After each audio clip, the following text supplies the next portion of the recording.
concrete walls. There's a place for us where we could go, where we could be alone.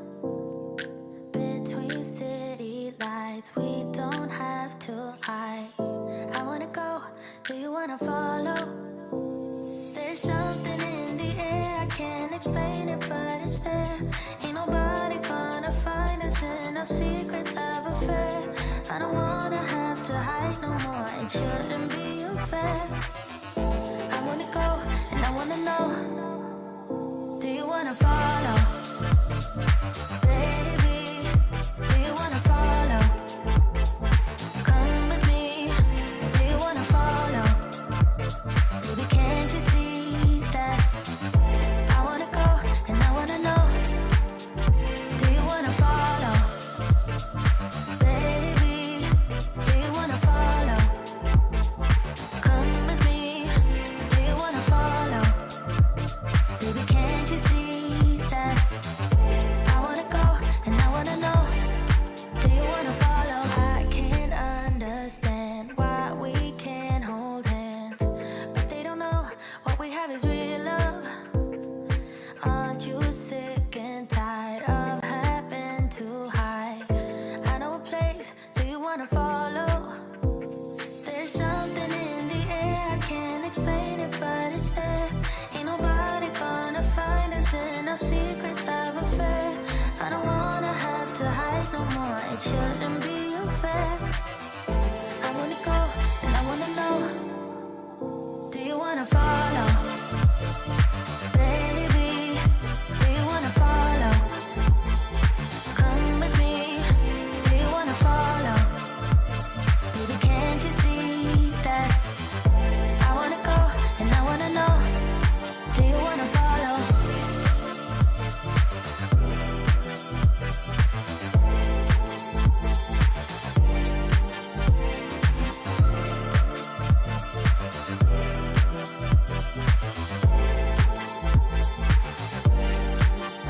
Do you wanna follow?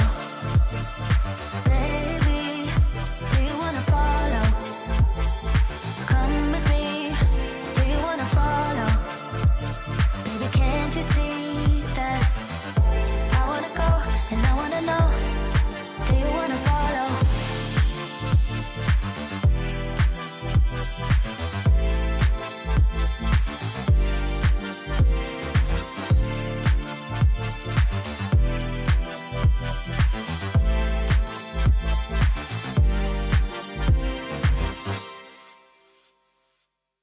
What's up, you guys? Welcome to Livestream. It is Monday night, and I'm so glad you're here with me to celebrate the new year, right?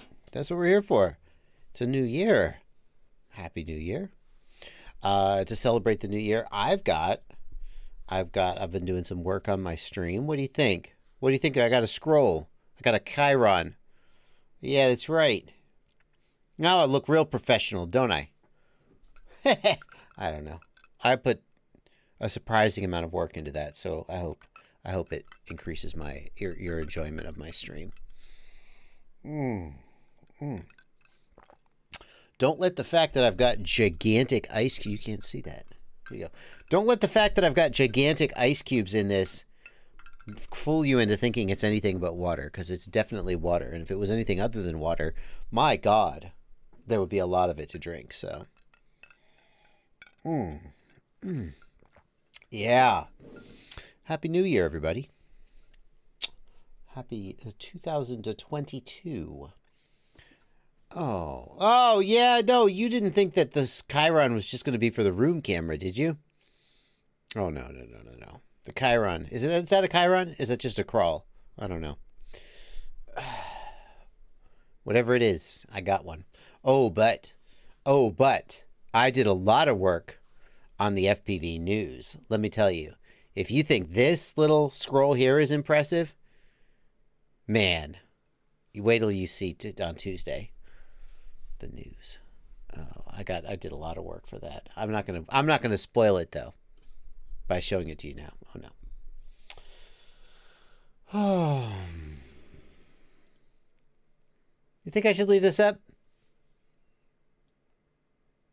Think I should leave this up? It takes up so much space. I'm not sure I should.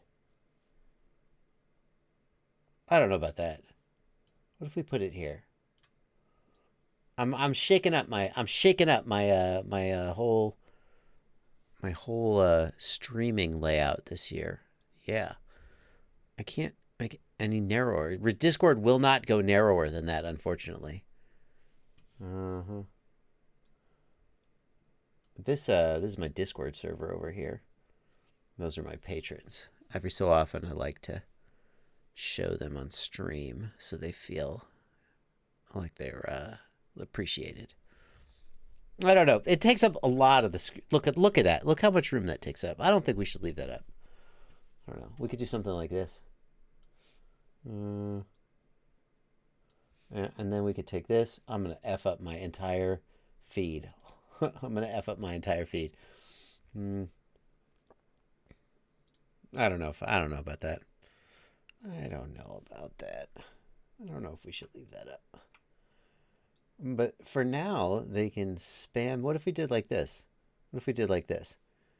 What if we just gave them this much? Oh, that's not bad. What if we just gave them that much? No, it's still right on my head. I don't know. I'll tell you what, let's do. I got a better idea. Let's just do this. Boom! This is what I got going on. This one. I can't make it any thinner, Carbon Cage. I would. But Discord will not go any thinner. See, look, here, check this out. Discord. Like, right here. And, see, it will not go any thinner. It just refuses. I don't know why.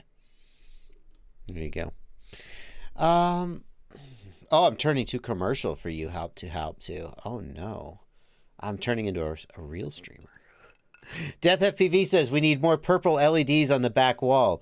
Well, it's funny that you say that, Death FPV. It's funny you say that because I have some right here. Can't see them because I got the freaking, yeah, right there. Philips Hue, 2 6-foot poles. Oh, they're coming. They're coming. Oh, welcome to the stream, everybody. You can change the font scaling. I'll tackle the font. I'll tackle the Discord question after. Oh, Discord on the web. Interesting. I'll tackle that question after the stream. We'll see if the patrons get a full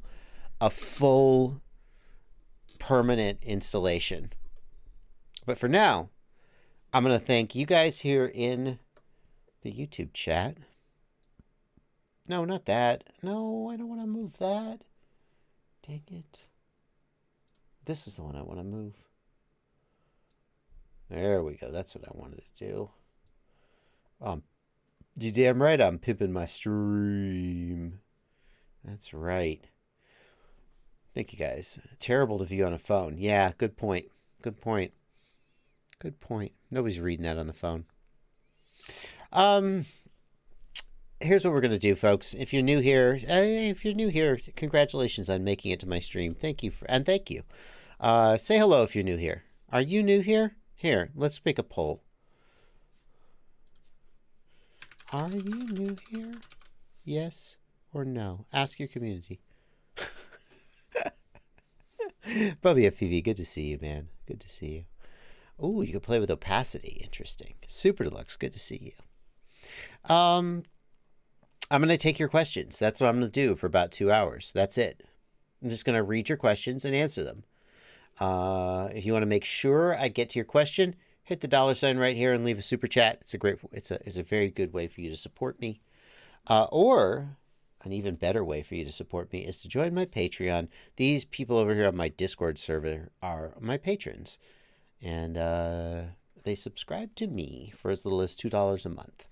That's all it takes. That's all it takes. And I sure do appreciate them. And one of the things I do as thanks is put them on the chat, on the stream for like 1 minute so they can post GIFs or GIFs, depending on how you say it. I'm not saying which one I say, but...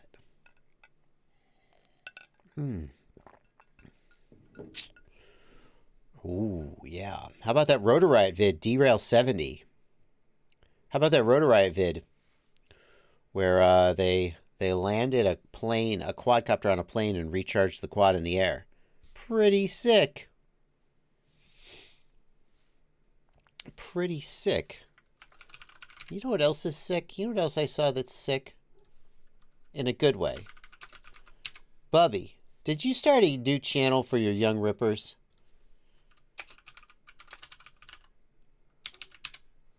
Did you start a new channel for the rippers, Bubby? I saw it. I saw it, and now I can't find it again. Where's that channel, where's that video, Bubby? You're a moderator, you can post it. Bubby's a YRZ channel, is that it? No, you're gonna need to be way more specific than YRZ. Bubby has a YouTube channel, we know that. Is it on your channel, Bubby? That must be, that's not where it is. Drop the link, Bubby. I am on, for the record, I am on the Young Rippers channel. The Young Rippers Discord server. By the way, I can prove it. Yeah, look right here. Where is it? Where is it? I'm on it. He said I could be on it even though I'm not young and only debatably a ripper. But apparently, I know I'm on it. Where is it? Shit. I'm in trouble if I'm not on it. Where is it? I'm going to be real bad if I know you invited me. I'm sure I must have joined it. Maybe I just promoted it. Maybe I didn't join it. Oh, well. Now I've put Bubby under pressure. I don't really need to be on the Young Rippers. I'm neither young and only barely a ripper. I mean, on my best days, I'm a ripper. But Cooper Woodruff wants to know how I joined the Discord server. You become a patron. You link in the video description to my Patreon site. And once you become a patron, you're allowed to join the server. That's about it. Here's what. Check this guy out. Check this little punk out. Hang on. Is he muted? Desktop unmute. Let me unmute you. Welcome to the channel. We are YRC, and we are the next generation of FPV pilots. Oh, we're going down to that cinematic widescreen. Got you. Now look, I want a crew like this. Hey, my Discord server. Step up. Y'all sitting around talking about how to fix your quads. Okay, fine. That's, you know what? Keep doing that. Because it's very important that I continue to be able to, like, buy food. But look at this son of a punk. Look at the crew he's put together. Zivinluke, Crypto, Balkanix, Luke FPV, Marius FPV, whoever that guy is. Don't know who that guy is. Out of time. Look at this. Sheesh.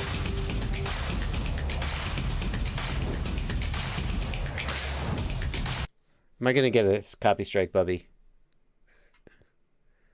Don't copy strike me. Oh, meanwhile, and I don't want to seem ungrateful, but meanwhile, where is post videos here? Where is post videos here? I need to search my own damn server. Post flight videos here. Yeah. Meanwhile, over on my server,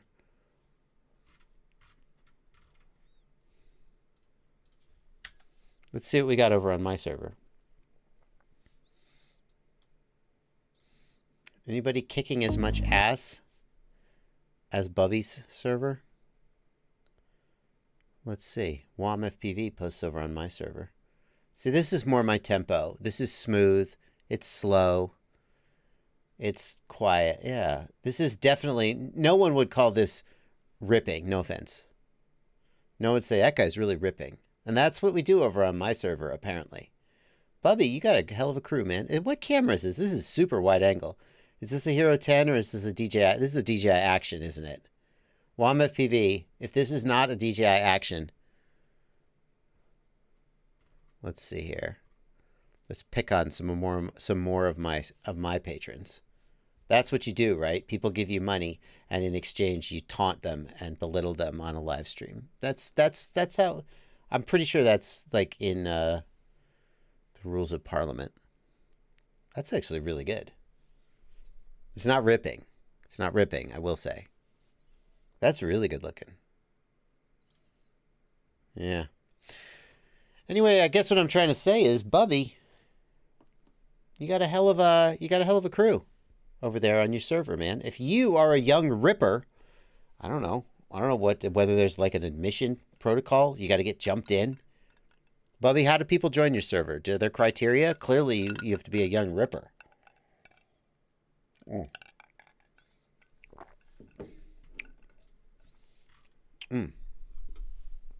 That's not a Hero 6. Mom FPV, there's no way that's a Hero 6. How is that a Hero? How did you get it that widescreen? No, that's wide? No. That doesn't make any sense. I don't think that's right. Bubby says you have to, now I'm going to read this carefully. You have to DM him, you have to dim him on IG to join. So if you're a young ripper looking to get on Bubby's server, you dim him on IG and you'll join it up. Alrighty, let's get with it. Let's get with the program. IG is Instagram, IG. Yeah. You DM him on Instagram. Let's end this poll. Can I end the poll? 15% of you are new here. Welcome to the 15% of you who are new here. What is your Instagram, Bubby? It would have to be 4.3 real steadied. I don't see how it could be that wide, period, with a Hero 6. I mean, I guess I believe you if you say it's a Hero 6. It very confuses me, though. Is the Skyliner a good frame? Asks Max Summers. Oh, good. Let's start off with a non-controversial question. Hold on. I got to make another poll.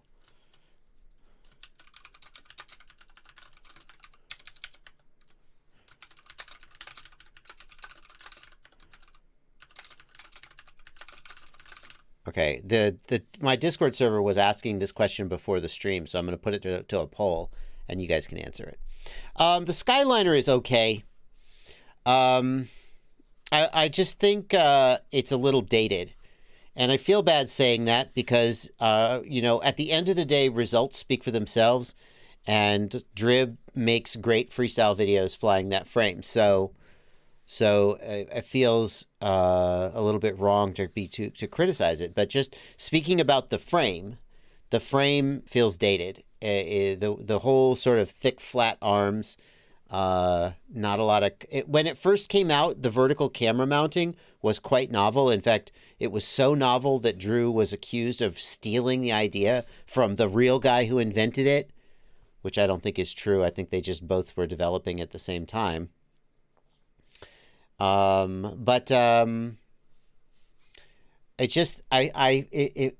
feels to me like we have continued to refine frame design. So and it feels to me like the Skyliner is due for a refresh, I guess is the way I would put it. Hang on, let me pull this for the people who maybe don't know off the top of their head what the Skyliner looks like.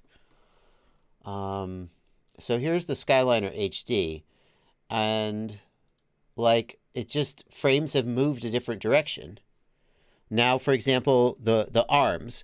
Now, Chris Rosser very much validated this, but we were moving this direction already, which is the idea that the closer to a rectangular cross section we have, the better, the more durable, and the better the resonance characteristics of the arms. So flat arms like this just objectively have worse resonance characteristics than square is the shape you should be going for. You could use that weight in a better way. You could have thinner arms that block less of the thrust column. These are truths about frame design, and we figured these things out.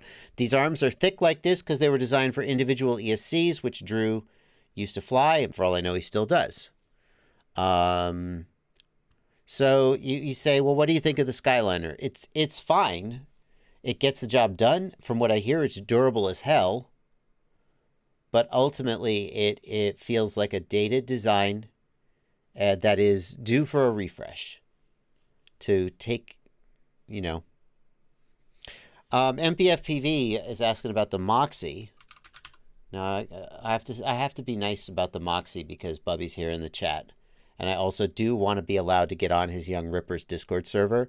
So the Moxie is amazing. It's the best frame I've ever seen. And I feel like if I had it, I would also be ripping. I mean, the Moxie obviously borrows a lot of design cues from the Skyliner. It has slightly thinner arms. That's nice. I definitely dig the style of camera mounting. It's very versatile. And I dig the integrated GoPro like mount. Some of it may just be optics, you know? Like these frames just don't feel like they have no style. I hate to say that. I feel bad saying that. Like, and it doesn't mean that you have to give a frame aesthetic style over substance, but I kind of want them to have a personality, and I feel like they don't. And that's my honest opinion. So, yeah. But they work. The thing is, it's $100. Sheesh. That's a lot. That's a lot to ask for a frame. How much is my frame? I mean, I say my frame. I just took somebody else's frame and requested a few changes. You know. No, that's not is that the right frame?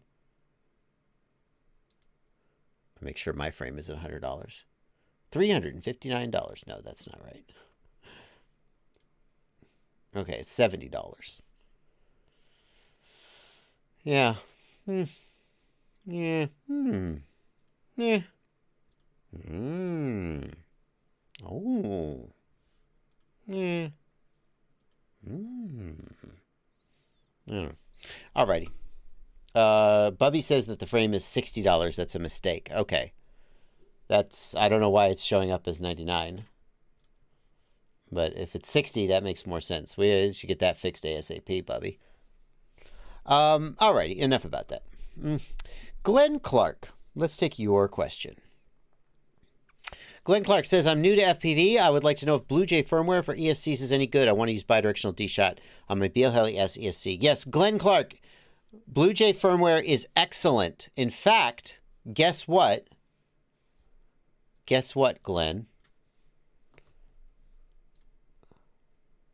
I have recorded a video basically saying everyone who has BLHeli-S ESCs use BlueJay firmware. That's about it. Yeah, it's great. If you have BLHeli-S, then you absolutely, I can't think of any reason not to be running the BlueJay firmware. That's what I would say.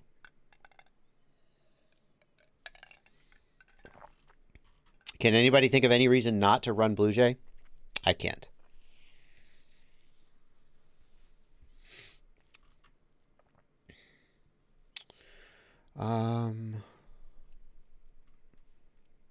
Jeff Schultz, thank you for a $5 super chat. Aragon 30, thank you for a £2 super chat. €2. I'm so sorry, Aragon. That's my mistake.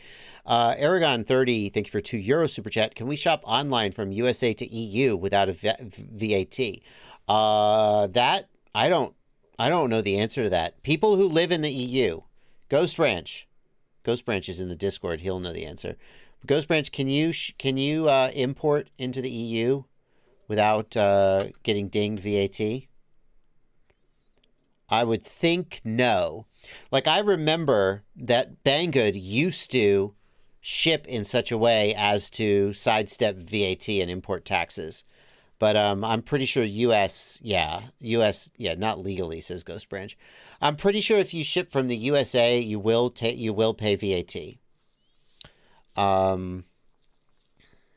And the people in my Discord who are, well, they just started doing that. MP says Banggood ships with VAT included. I'm pretty sure they just started doing that because I know some people in Europe who were mad about it.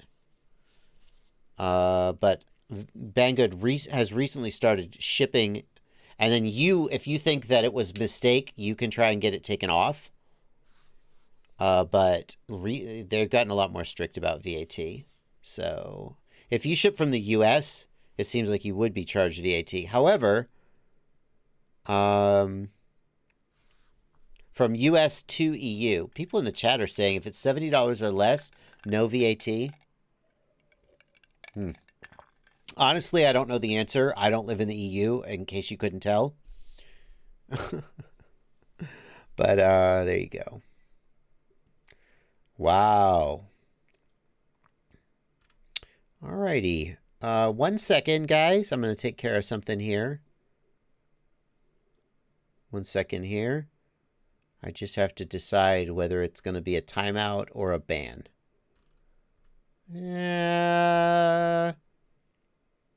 It's going to be a timeout. It's going to be a timeout. All right. You get one more chance. You're going in timeout and you get one more chance. If you don't know, yeah. Jared Gallagher, you're in timeout. I think you just got a little hot-headed. Cool it down. Stop insulting people. And then come back and be a good member of the community. Price is fixed. Bubby says the price is fixed.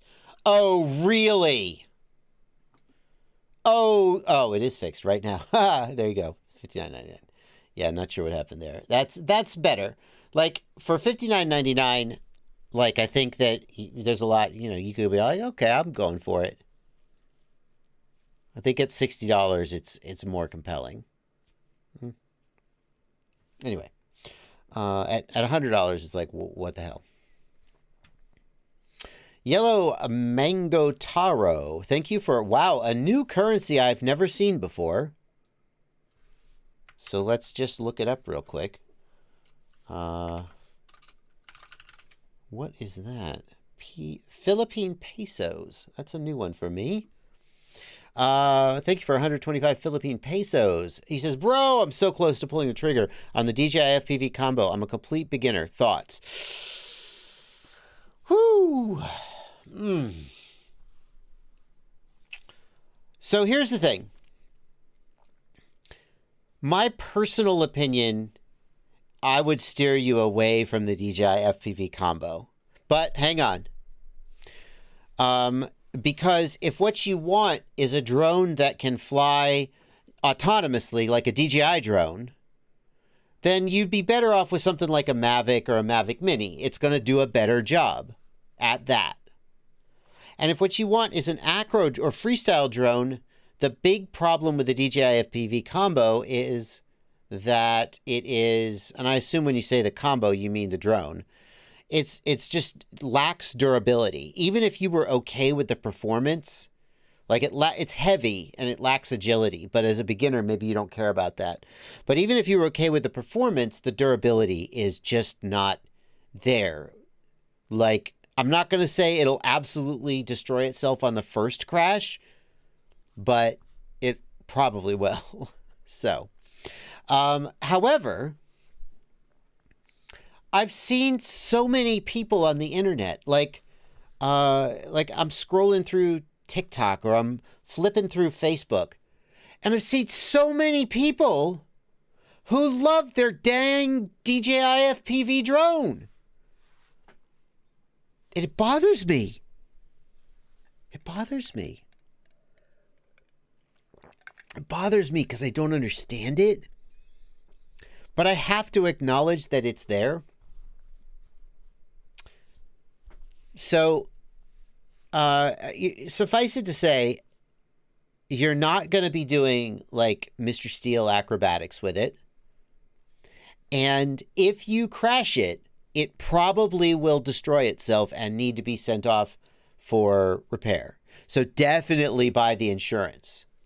But if you're the kind of person who's going to cruise around above the treetops and like enjoy that sensation of speed, maybe it's for you. Maybe it's for you. And I've definitely heard people say, I just haven't got time for all that BS with Betaflight and programming and flashing and configuring. I don't have time for it. I just want to pull my DJI FPV out and fly. So it definitely has found an audience. But if what you want to do is get into FPV as a hobby, I don't think it's the way to go.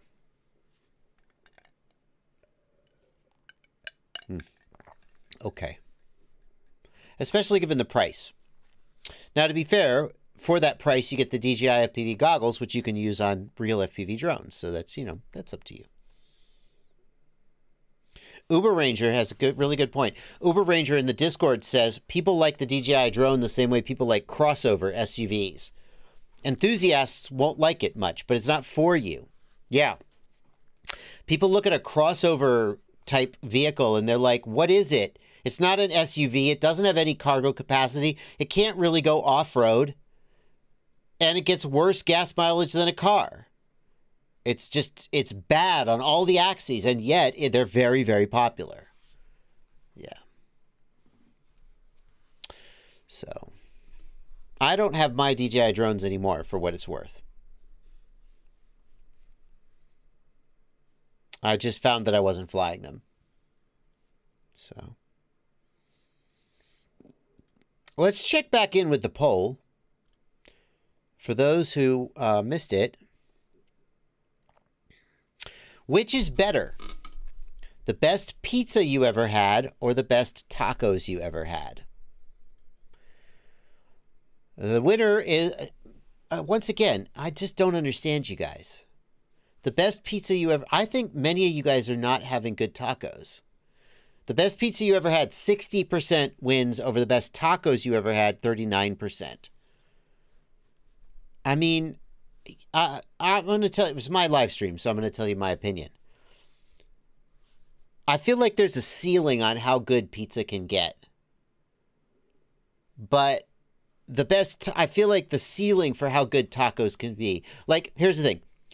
I'll take mediocre to shitty pizza over mediocre to shitty tacos every day of the week. Okay, I will put a Red Baron frozen pizza in the oven. I'll throw a couple little extra pepperonis on it, maybe a little extra cheese. I'll bake it up, and I will eat the whole damn thing with a smile on my face.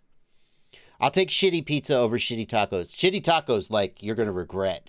Shitty pizza, I'll take any day of the week. But I feel like the best, I mean, the good pizza is very good, but it's still pizza at the end of the day. I feel like the best tacos I've ever had have been better than the best pizza.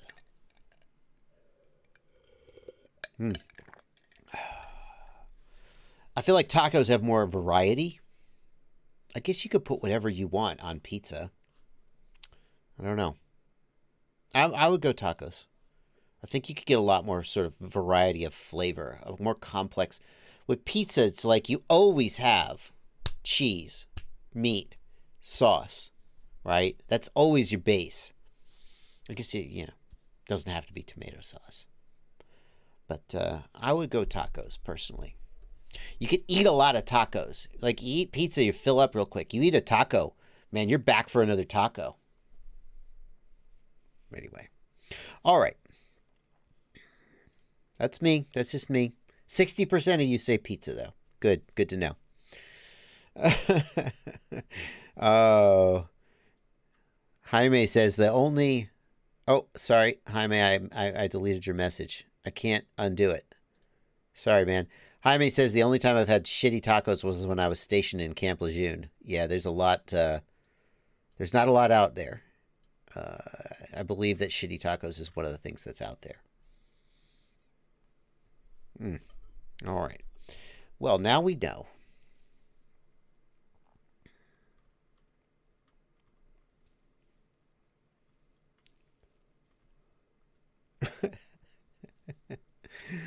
Oh, Mouse FPV says, no, the chat has spoken. It's a landslide poll. You are wrong. The ceiling for tacos is so low, like well-seasoned meat and a corn tortilla. Jeez. He's not wrong.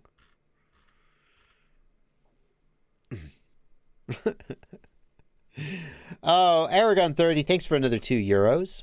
Digital or analog option for Apex 5 long range. Whenever you ask a question about DJI for long range, you need to define what you mean by long range. Because if you mean 13 kilometers or less, then DJI is a great option. But DJI caps out at 13 kilometers, and there's nothing that you can do to go further than that. Not high gain antennas, nothing. It's a aspect of the protocol. There's something in the actual digital protocol that after 13 kilometers, we speculate that it's related to the latency of the link, that once the latency gets past a certain thing, the link fails. So if you mean by long range, like really long range, like obviously 13 kilometers is not long range. Who would call that long range? Those losers. If you mean actual long range, then it has to be analog. Digital is not an option. Now, I don't know about you, but I agree with Brandon Beans. 13 kilometers is really effing far for me. Going down to my mailbox is really effing far for me. Right? So, just depends on what you mean. Oh, Bubby, if it's what I gotta make, it's gonna be pizza. I got no credentials to make tacos. Sorry, man. Adam Welch wants to know, how do you get into the Discord? Adam Welch wants to know how you get into the Discord. Here's the deal, Adam. Here. Wait, hang on. Let me go to my channel. Here, Adam, on any one of my videos, you just pick one that you like. On all of my videos, in the video description, support me on Patreon. Once you click that link, you sign up on Patreon, you get the invite to the Discord. That is how you do it. Carbon Cage FPV, if you still are having trouble getting in, even though you're a patron, DM me on Patreon, and I will sort it out for you. No problem. John Goblin says, you can't brown some ground beef and add some seasoning? Bam, taco meat. Okay, hold on. When I said make tacos, I assumed that you meant I was also making tortillas from scratch. Right? Obviously. Yeah. I've never made tortillas. I mean, I probably could figure out a recipe, right? But I have experience making pizza. I have no experience making tacos.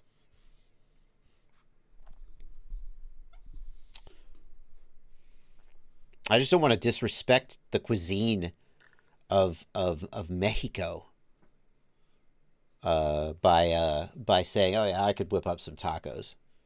So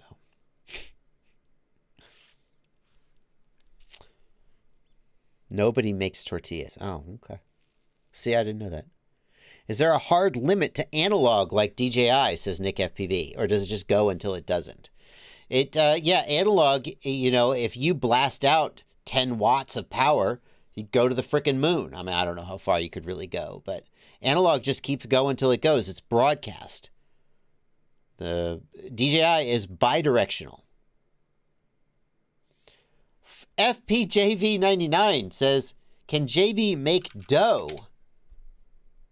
Apparently, you must be new to the channel, my friend. You must be new to the channel. Can I make dough? Yeah, you better believe I can. I could make a pizza. Huh? Uh-huh. Oh, yeah, see? Yeah. Get to the good part. Did I toss it?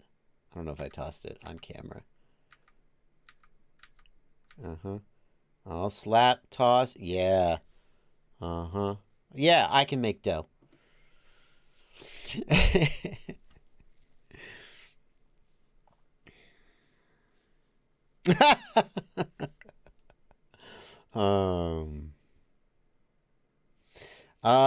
Cool Cat, I do a slow overnight proof. I may not have done it for that video, but usually for pizza dough, I do an overnight proof in the fridge.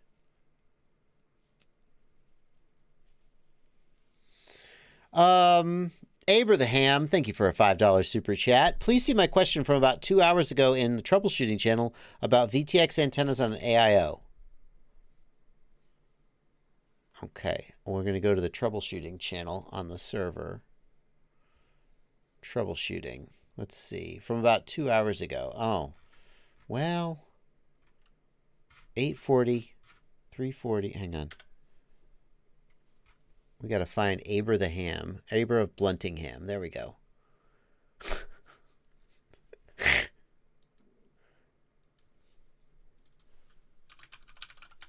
There we go. I've recently learned that I could change people's nicknames on my server, and I'm abusing that power. The Crazy Bee Free Sky. Okay. The copper antennas for the onboard VTX. Correct. I agree. Yeah, one of these is for the VTX and one is for the receiver, right? The short one would be the VTX because that's 5 gigahertz. Makes sense. The pad just above it is a ground pad for video. If I soldered a longer antenna to the pad that the current antenna connects to, could I use the ground pad for the antenna shielding and the camera? That's a very interesting question. So, if you look at a UFL connector, hang on. If we look at a UFL connector here, this is great. This is exactly what I want. You'll see that it has a set of pads, one pad for signal and one for ground. Okay. So a coaxial connector, a coaxial cable needs both signal and ground. Now, you may notice that this antenna doesn't have signal and ground. And in fact, it is not a coaxial cable. And the reason that they can get away with that is that this antenna is simply the radiating element. It is tuned to the right length, and the ground is sort of built into the circuit board. It's only when you move the radiating element away from the circuit board that you need to have the coaxial cable. Okay, so if you ever wondered, how can they get away with having just like a bare wire here? I thought you needed coaxial cable. Well, you do, except if this is just a radiating element of the correct length, boom, you're fine. So what you want to do, Aber, is solder an antenna so it can be further away. And you're right that you do need a ground connection there. I suspect you could solder to this ground and be okay. I suspect you'd be fine. However, whenever you're dealing with microwave frequencies, weird shit happens, and it may not be true. You may not be ideally tuned to the right frequency, depending on the nature of the circuit board.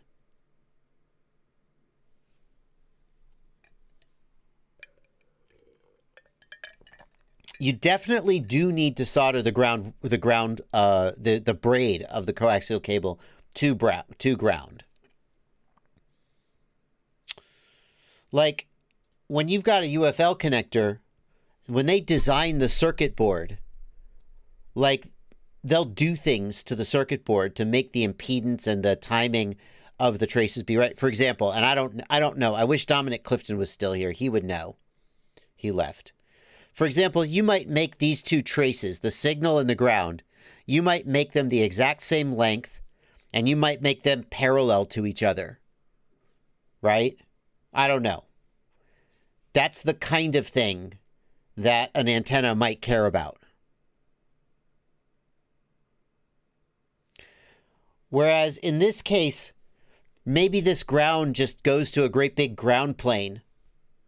And as a result, when that microwave signal, when that 5 gigahertz signal hits the ground plane, it's going to do all kinds of weird shit to the whole rest of the board. I don't know. I wouldn't assume it would be okay, but I think it's worth giving a try. Now, Aber says, I just figured all the components share a common ground, so it must be okay. And that the problem is, Aber, when you're talking about DC or low frequency, yeah, it's just all share a common ground. Who cares? As soon as you start going into higher frequencies, like let's say 1 kilohertz and higher, I don't know. But definitely by the time you get up to gigahertz, everything you know about electricity stops being true once you get into the microwave realm. unless you are an expert in RF. Like, it's so different than DC or low frequency. Because impedance and capacitance become very, very... With a low frequency or DC, all you have to care about is resistance. But as you get into higher frequency signals, impedance and resistance become extreme. They dominate, you know? So you can't assume that it just because it has a common ground, it'll be okay. But it probably would be okay. It's worth a try. I would try it. Okay. Good question, neighbor. Thank you for that.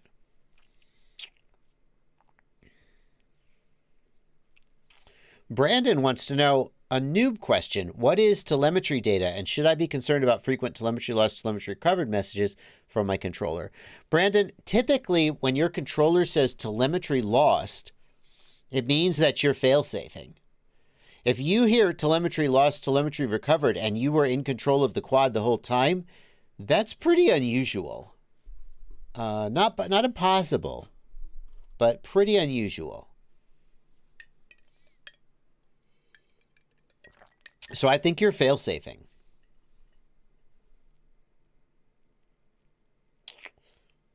Are you fail-safing?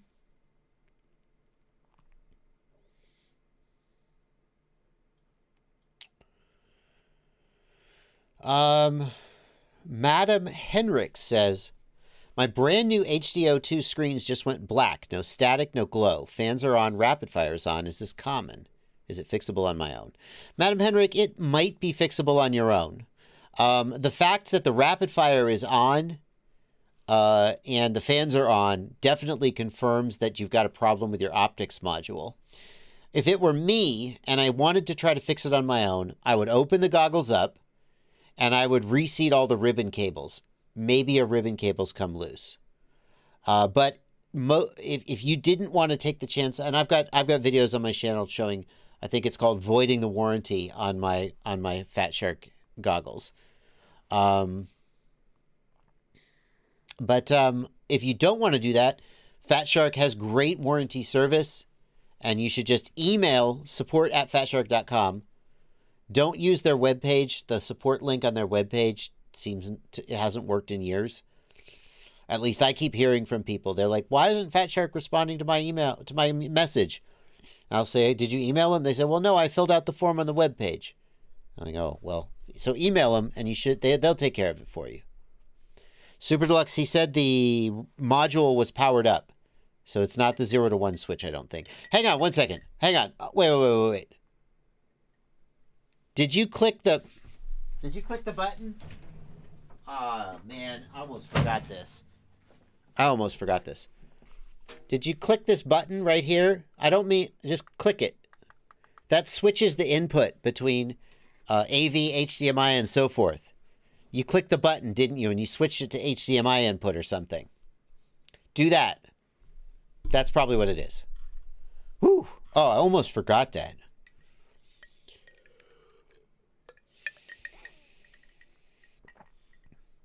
Madam Henricks, if that fixes it, tell us right here on the stream so we can cheer for you.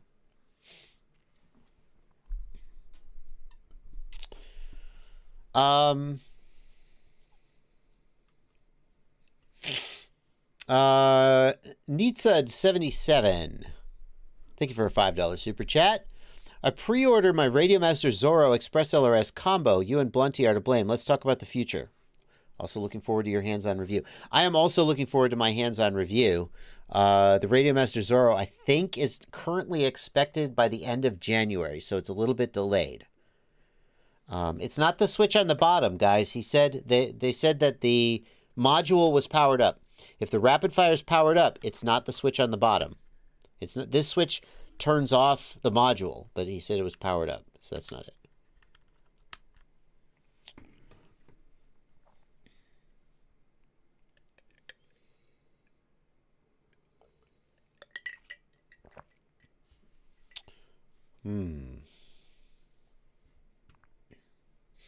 Mouse FPV, thanks for a $5 super chat. What's the best dish you cook? What's the best dish I cook? Well, I mean, obviously I make a good pizza. I used to work in a pizza restaurant, Papa John's. Okay, that's not really a restaurant per se, but I did make, I made pizzas professionally for over a year while I was in college. So, I mean, I know a thing or two. And then I continued to make pizza after I left that job.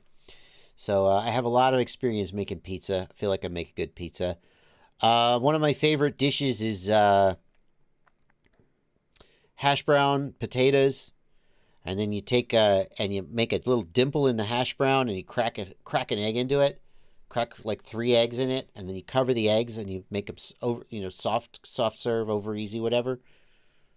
Maybe a little bit of cheese, some hot sauce. That's pretty good. I'd serve that to just about anybody.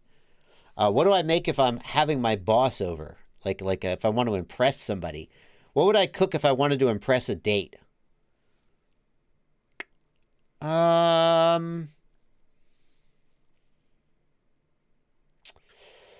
I feel like if you wanted to impress a date, you could do steak. It's pretty hard to mess steak up, You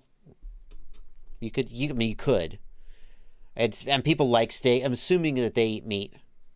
Probably steak and maybe a nice side. Like, try to impress them with the side, right?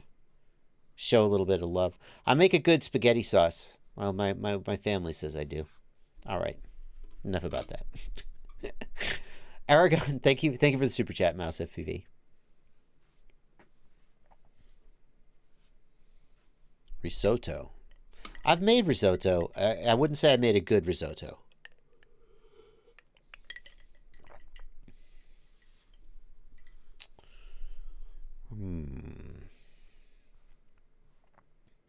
Yeah, that's the thing. Carbon cage, exactly. Spaghetti sauce is too subjective. I agree completely. I love my spaghetti sauce. I bet most people would say it has too much oregano in it. And I'd say, shut up. You get out of my kitchen. So.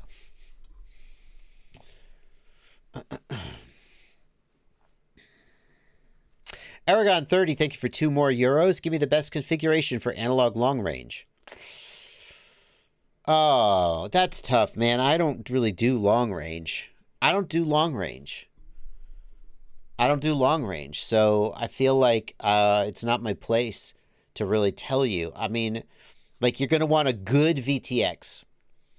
I feel like probably a quality VTX is more important than raw output power. So, like, there's a 3-watt AKK VTX. I wouldn't be surprised to learn that a 1.6 watt TBS Unify HV beats it in terms of usable range. Now, I don't know that. But if I was going long range, I would pick something like a TBS Unify Pro, Rush Tank Solo, one of those good quality high output power VTXs. And then you just need big high gain antennas on your goggles, something like a 15 dB, like Wesley Vardy uses, right? 15 dB antenna or something. And then have a GPS and a return to home, because if anybody who flies long range without GPS, you're going to lose your quad. You're just going to lose it. You're going to lose it eventually, before too long.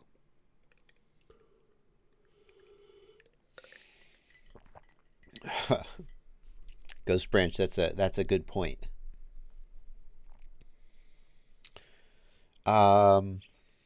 What quad hangers do I use for the ones hanging in the background? 3M command hooks, the medium size, and then a rubber band around the motor. A rubber band wrapped around the motor and hooked back on. Rob Axelson, I usually run Crossfire at 250 milliwatts, maybe 500 milliwatts, but I always run Crossfire at locked 150 hertz. At locked 150 hertz, you will usually lose video before you failsafe 250 milliwatts, but you can turn it up. I usually don't. Ry Heyman says, what about 1.3 gigahertz video? Ry, I've seen people go 40 kilometers or more on 5.8 gigahertz video. So 1.3 gigahertz can go a long way, but here's the thing, and I have to give credit Tony Cake made this point a while back, and I really thought he was right. 1.3, if they are of equal quality, a 1.3 gigahertz video transmitter will go way further than a 5.8 gigahertz because of the lower frequency. Equal quality and equal output power. But here's the thing. How many 1.3 gigahertz video transmitters and receiver modules are there in existence? There's like 2. Like, I think Maytech makes one and Ready Made RC makes one. And that's it. Like, the chat's going to tell me one more I don't know about. But, like, I guarantee you it's less than, like, 5. Okay? Like, I'm sure of that. Really, I feel confident. So here's the thing. There's no rapid fire. There's no fusion for 1.3 gigahertz. Oops. Yeah. Tony Cake's point was that 5.8 gigahertz video transmitters and especially receivers are so much more mature than the 1.3 gig equipment that oftentimes you'll get, his argument was you'll get better range on, or good enough range on 5.8 gig than on 1.3. So you think about that before you say 1.3 is necessarily better.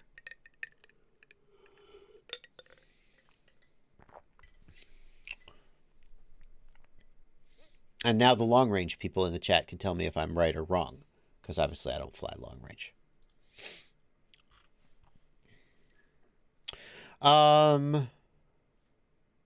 Chonk, thank you for a $2 super chat. What do you think of the iFlight Commando 8?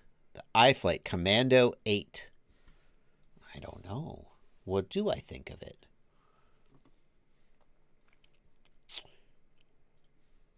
iFlight Commando 8 radio transmitter with ExpressLRS. Well, I like the idea that it's got ExpressLRS built in. That excites the shit out of me.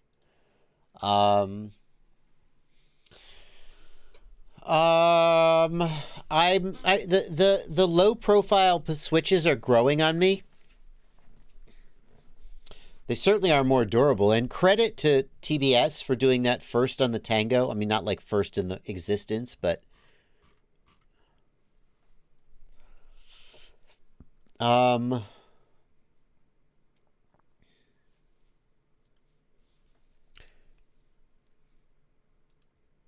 think that iFlight generally makes good quality stuff. I think it's going to be a hell of a radio.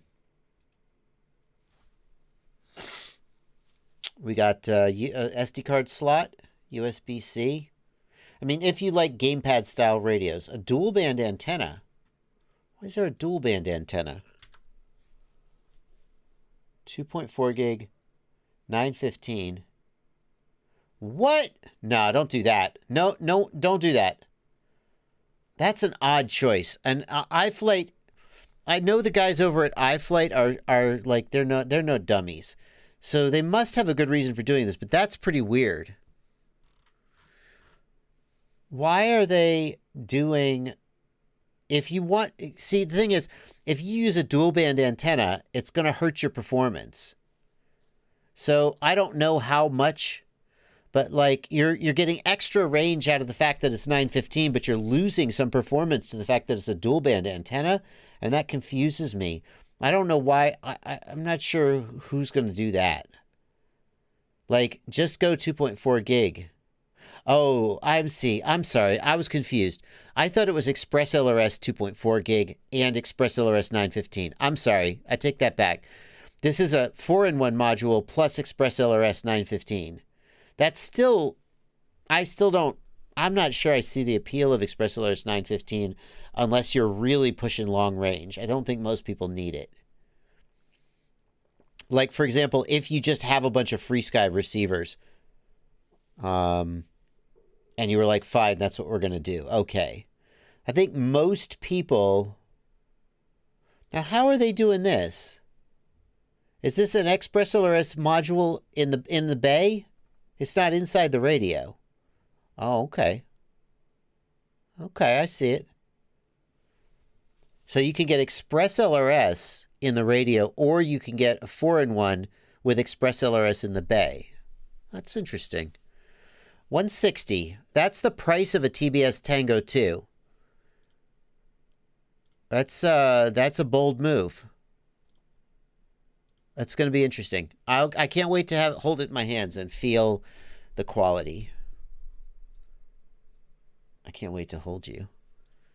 It's been so long. I've been looking at pictures of you on the internet and just thinking about what it's going to be like. I see this guy. He's got his hands all over you. What makes him so special? Is it his perfectly coiffed nails? Mine are trimmed. Oh, look at you with your antenna all cocked to the side. You'll be mine someday. They'll send you to me. And then I'll get to feel you and hold you and squeeze you and flip your switches. Oh, I'll get that fan going. Don't you worry.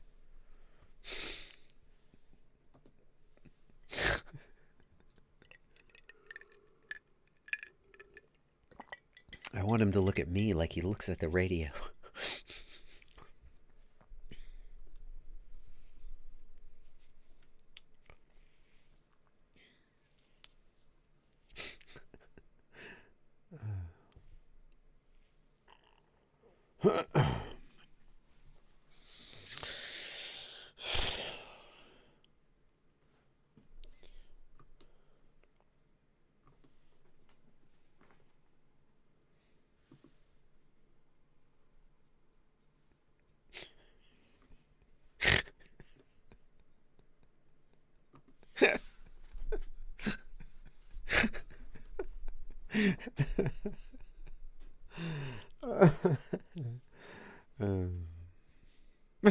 Sorry, Chip Wigington. Chip Wigington says, my parents won't let me watch you now. I was talking about a radio. It's okay.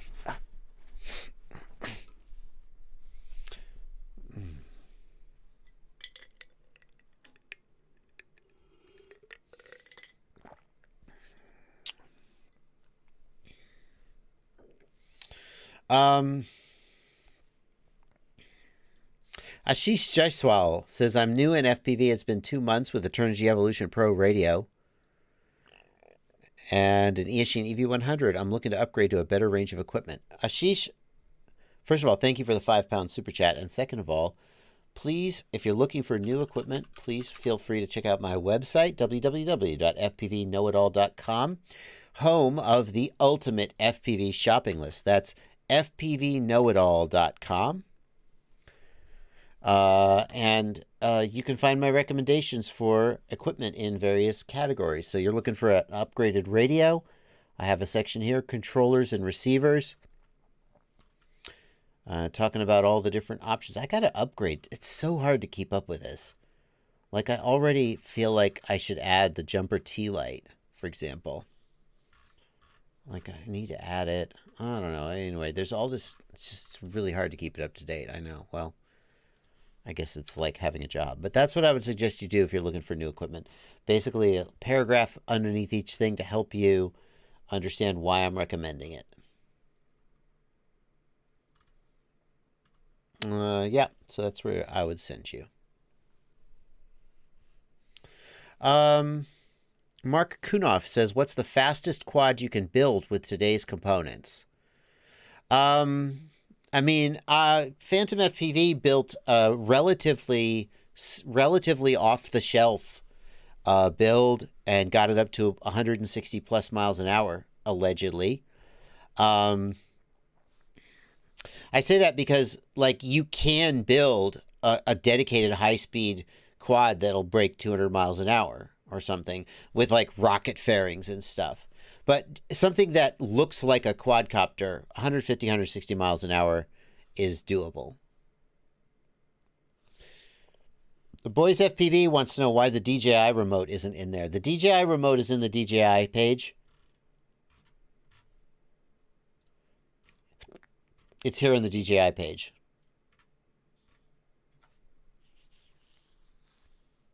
That is true. Phantom is nuts. He is nuts. That is true. He's a good dude.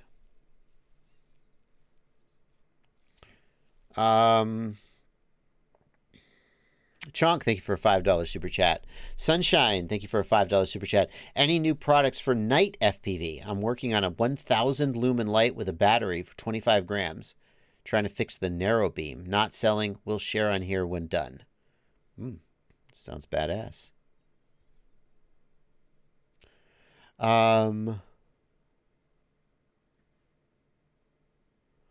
Jason Aviator says, I flew a new iFlight Mach R5 HD.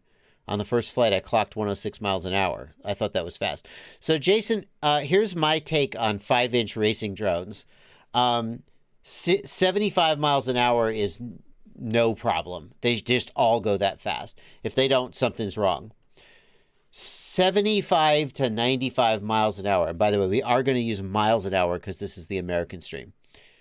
Sunday stream is for Europeans. 75 to 95 miles an hour is achievable without trying too hard.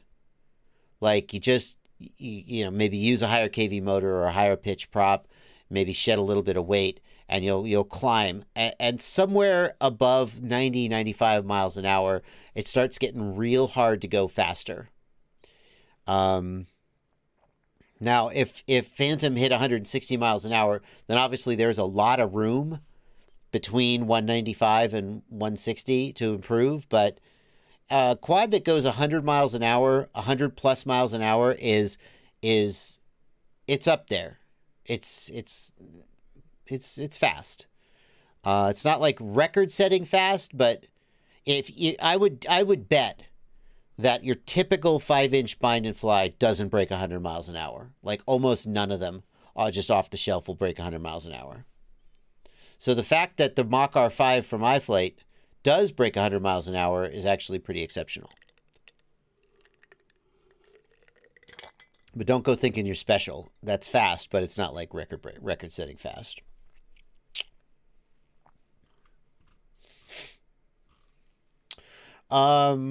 Aragon 30. Aragon 30, thanks for €5. He says, I ordered directly from you. Oh, you didn't order from me. I don't know who you ordered from. I don't sell things. I mean, every so often I sell a quad or something, but you didn't order anything from me. If you ordered something from a link on my website, you ordered from the store in question, not from me, just for the record. I only say that because if they like screw up your customer service, I don't want you to be mad at me. I didn't do it.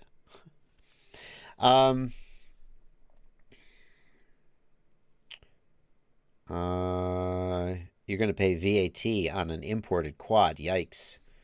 I hope it's not too much. Mark Philly 80, thanks for a $2 super chat. Maytech makes a 1.3 gig module, but I don't know how good it is. Mark Philly, by all accounts, Maytech's module is okay. I think I saw a test once that the Race Day Quads module was better shielded from interference. I don't know.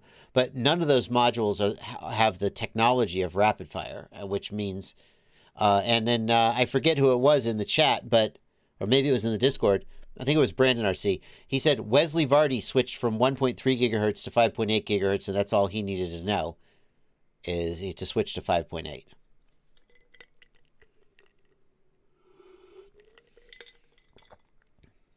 Aldi Duino wants to know, is it better to use 4S on a Cinewhoop or 6S with a motor limit? I don't understand the point of 6S on like a 3-inch or a 3.5-inch quad. I don't get it. I don't get it.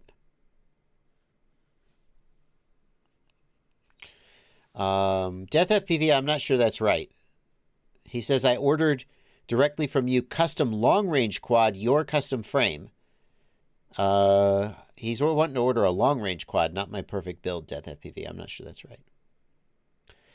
So personally, I think on a Cinewhoop, I would fly 4S. Now, I know, like, I'm pretty sure that Omagod flies 6S. And obviously, he knows what he's doing.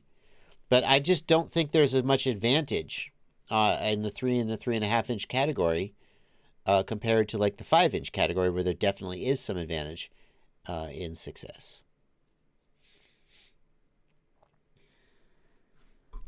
So personally, and 6S with a motor limit, now, like, why would you do that on purpose? I mean, if you have a quad with 4S kV motors and you have a bunch of 6S batteries and you just need to make it work, then do that. But don't intentionally buy a 4S quad to use 6S batteries on it with a motor limit. Buy 4S batteries. Especially as you get down into the size of battery used on like a Cinewhoop. So if you compare like an 850 4S to like a, hang on, 850 times 0.66 to a 550 6S. The smaller cells, as you get down to those smaller cells, the quality they just do not perform as well.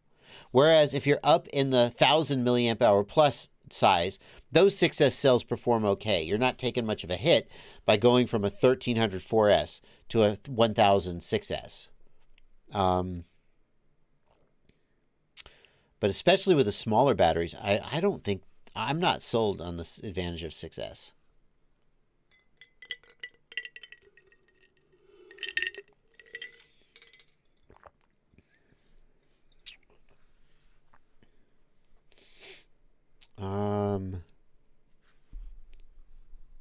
Thoughts on Ghost versus ExpressLRS, says Brandon Bovey. I said it right once and I'll never do it again, Brandon. The big advantage of Ghost over ExpressLRS is that Ghost gives you all the modulations and ExpressLRS doesn't. What I mean by that is that Ghost gives you the LoRa data rates from 50 hertz up to, I think it's 220 hertz, but I'm not 100% sure. I'm not looking at the table. With and without telemetry. And then it also gives you the option to use FLRC if you prefer, like Tracer. All the way up to 500 hertz with no telemetry, FLRC, to get, just according to UAV Tech, the absolute lowest latency and excellent jitter. So Ghost, I think, is the most flexible in that way, that you can choose the parameters of the control link that you want. You can choose how much range and how much latency you want with all the granularity you could possibly want. ExpressLRS only uses LoRa modulation. It doesn't use FLRC. Now, to be fair, ExpressLRS has more efficient packets. And so they don't need to use FLRC to get to 250 or 500 hertz. ExpressLRS can do 500 hertz on LoRa. Pretty sure. And some people have even... Can ExpressLRS do 1000 hertz on LoRa? I'm not sure. So, in that sense, the fact that ExpressLRS doesn't do FLRC, okay, well, who cares? It doesn't matter. They're both doing 500 hertz. But the other thing that Ghost gets is that Ghost is simpler to manage. Now, Ghost has fewer features. So Ghost is pretty much just a control link. It has some team racing features where it can disable if you're doing like relay racing or something, it can disable the transmitters. And it's got VTX control built in. But for the most part, Ghost just carries your aux channels, right? Whereas ExpressLRS, you've got the backpack function, the VTX backpack. You've got the ability to use your module as a Bluetooth adapter for your PC. You've got flashing over Wi-Fi. Like ExpressLRS is just this crazy bohemian hodgepodge of madness where like every day you pop your head up and they've done some new thing. It's like exciting. Ghost is just like, hey, look, we're a control link. Go fly your quad, you dummies. So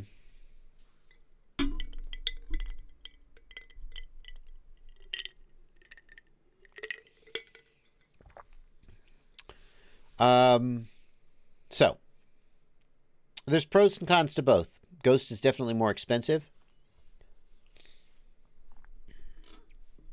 I will say, I have Ghost on all of my 5-inch and up quads. Well, not all. I still have some Crossfire left over. But all the new ones that I build, all the 5-inch and up, I put Ghost on. All the sort of 3-inch and below, I put ExpressLRS on because that EP2 receiver is so convenient with its tiny antenna. Yeah. There you go. I'm not installing Crossfire on any new quads, though. And I never got into Tracer. Tracer always... the comparison between Tracer and Ghost always confused me. And I don't know why Ghost isn't more popular than it is. Ghost is popular among racers, more popular than the average person probably thinks. But Ghost is not really picked up among the general population, and I kind of don't understand it. Because you compare Ghost and Tracer, and it's like, Ghost, it just seems like, with Tracer, you have one choice. FLRC, 250 hertz. To get decent range, you have to go up to 1 watt. Okay, I guess. Whereas Ghost, you have all the choices. And unfortunately, it only goes to 350 milliwatts. So if you're talking about FLRC, Tracer will win over Ghost. You'll get more range. But like, they release Tracer and it goes up to 100 milliwatts. And then they're like, oh, the range is terrible. Well, I mean, I'm exaggerating. I'm sorry. I'm exaggerating because that's how I am. The range on 100 milliwatt Tracer was fine. But it was not like, forget about it. You know what I mean? And enough people were concerned about Tracers, and they were like, no, Tracers for racing. You don't care about range. I'm like, are you kidding me? Who doesn't care about range? So then they changed Tracer to go up to 1 watt. Ludicrous power. And it's like, you didn't really solve the problem. Right? The problem with Tracer is that, this is my take, my hot take. This is not like... somebody going to tell me I'm wrong, and I accept that, but is that the Crossfire packet of data that it carries is so freaking big that in order to get low latency frame rates, you need a lot of bit rate. And so Tracer can only go so fast. If Tracer drops to low raw, and they talked about this on the TBS couch, they're going to do this low raw mode for Tracer, and it's going to be 50 hertz. That's how fast they could go. Forget about it. Because it's the same as Crossfire. Crossfire uses low raw at 900 megahertz, and they can go 50 hertz. That's as fast as they can go. Low raw can't carry those big fat packets any faster than that. So they need to redesign Crossfire to be more efficient.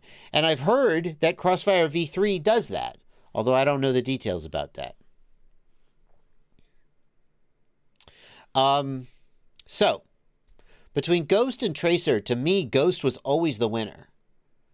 If you need range, you can just go down to low raw modulation. And the idea that I'm just going to crank it to 1 watt... I guess. I don't know. Like sometimes I put ExpressLRS at 1 watt because I have the ceramic antenna on there and it has a little bit worse range.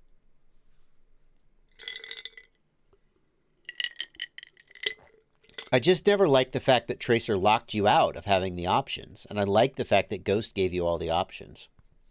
So I'm not putting Crossfire on any new quads. I never got into Tracer. Ghost... I wish Ghost would go to 1 watt.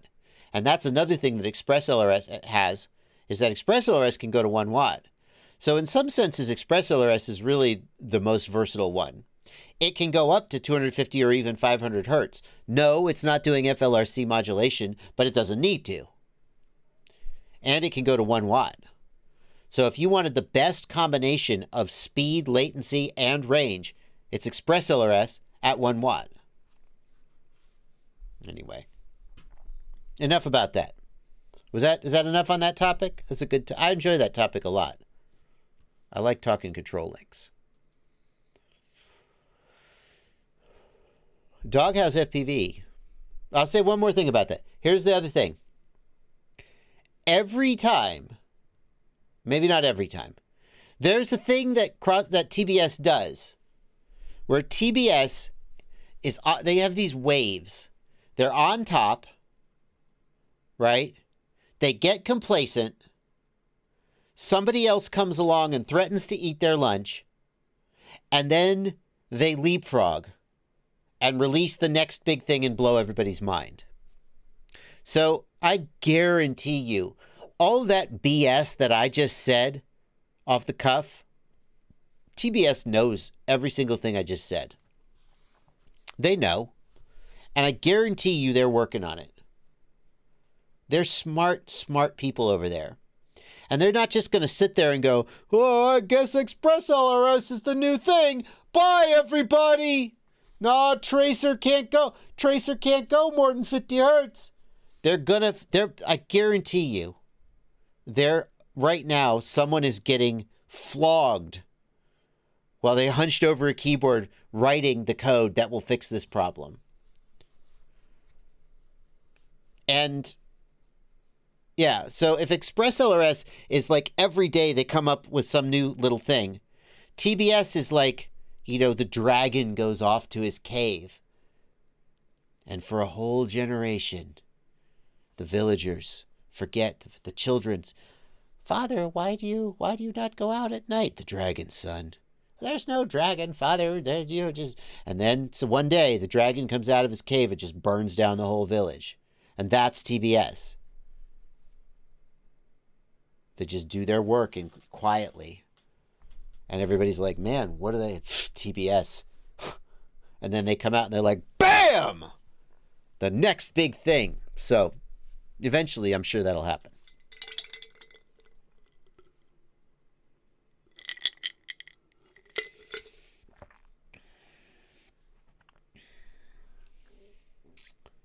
Anyway. Will I be doing a perfect freestyle build for 2022? No, I'm still flying the same one, man. Nothing's changed about the parts that I would put in there.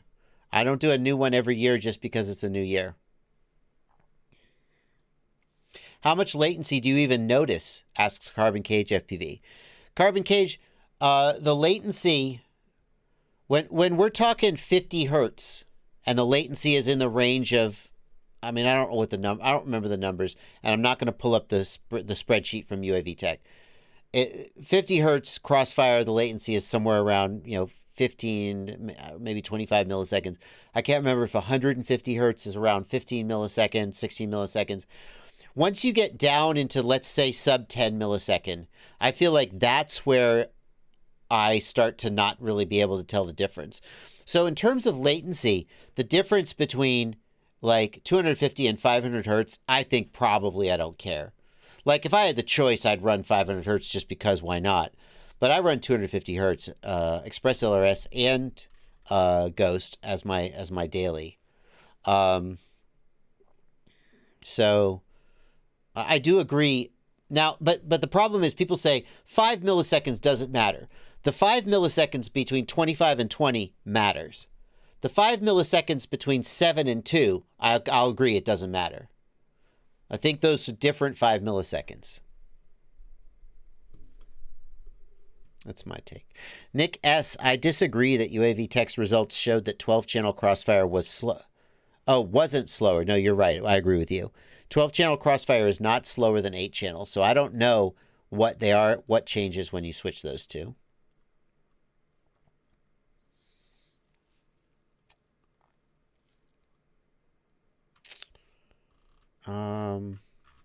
Let's see here. Doghouse FPV wants me to rank the following items according to likelihood of happening in 2022. All right. This sounds fun. Hang on. Let me open up a notepad.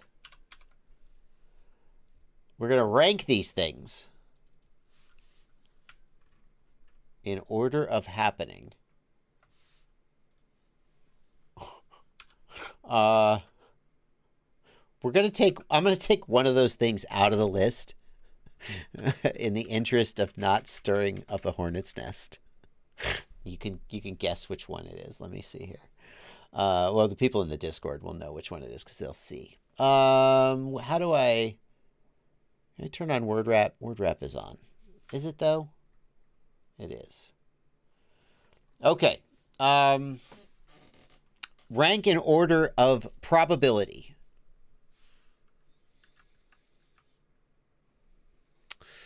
We're going to bubble sort these. I think that the odds of Orca coming out with a digital FPV system is more than the TBS selling ExpressLRS hardware. The odds of Fat Shark... Ooh, that's tough. I don't think that Carl would sell Divimath to Fat Shark. But I really don't think TBS will sell ExpressLRS hardware. So I think it's more likely that Fat Shark would make an offer that Carl accepted, even though I don't think it's very likely. More than 50% of pilots, like I would put that right about here. I think Orca will come out with their digital FPV system in the next year. If they don't, it's dead in the water. I mean, that's just my hot take. And this is still a gamble. That's just a joke. ExpressLRS setup for controlling satellites is introduced. However, having said that, Captain Bry will go write it just to prove me wrong. OpenTX 2.4 released. OpenTX development will not officially end anytime soon, I don't think. Like, Clean Flight is still a living project in theory. I mean, Dominic Clifton still develops it, so that's not going anywhere. That's going all... Like, it will just stagnate and sputter out before it's officially ended. But EdgeTX ruling the world? Let's change this one. EdgeTX rules the world. I'm just calling an audible here. EdgeTX rules the world, way up near the top. More likely than Orca coming out with a digital... I think it's more likely that EdgeTX will rule the world than half of pilots fly HD0. I feel like it's likely that... I don't know how long EdgeTX is going to take to rule the world. That's the thing. I'm not convinced it's going to dominate in 2022, but it might. Betaflight is not going to add real GPS-based return to home. I don't think that's very likely. I don't think the major developers want that. I don't think the major developers want that, and I don't think anybody's working on it. And if they did, I mean, I'm not saying it's impossible. OpenTX 2.4 is released. I put that somewhere near the middle of the pack. Dual band ELRS Love Child. I don't really know what that means. A dual band radio?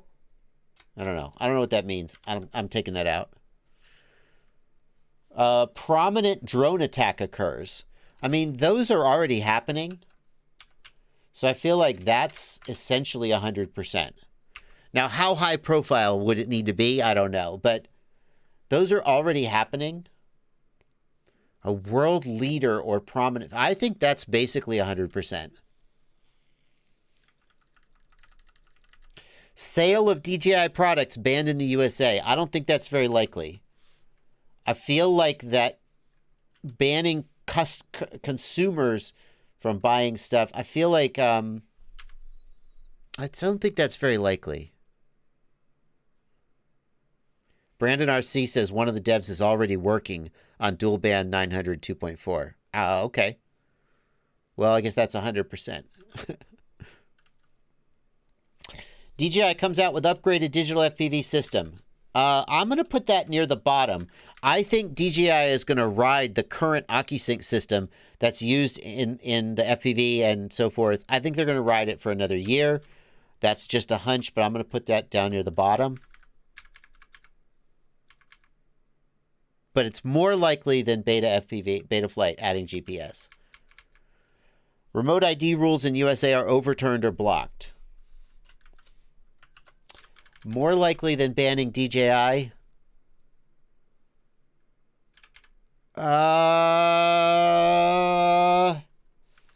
It's either here or OpenTX.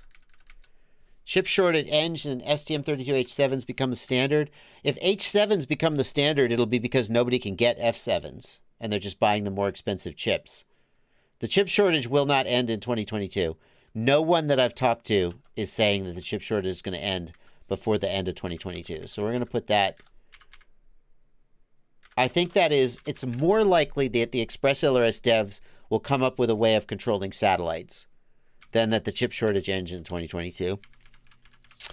And will Red Cat make a profit in 2022? They got a lot of contracts.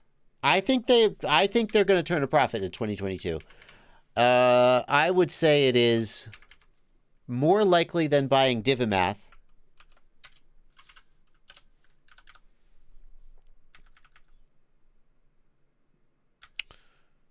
Hang on. We still got to shuffle some of this.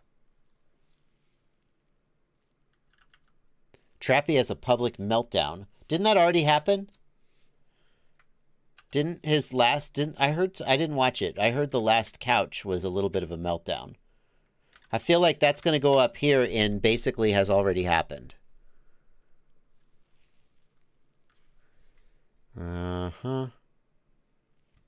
Let's see here. All right, we're almost done. This is basically 100%. This will happen. It's just a question of how prominent they need to be. I feel like that is already happening more regularly than people are aware of. That's already happened, sort of. This, I think, is pretty likely. I think that's the right order. Yeah, that's all. That's about right. I think we're fine down through here. These two, yeah. This is going to go up one. OpenTX, I think it's more likely that they'll finally get off their ass and release OpenTX. Frankly, it's more likely than Fat Shark buying Divimath. I don't think that's actually that likely. I'd love to be more optimistic about remote ID, but I think anytime you got a federal court, you can't be too sure. Yep. This is it. This is the order. This is the order. This is how likely these things are to happen in 2022.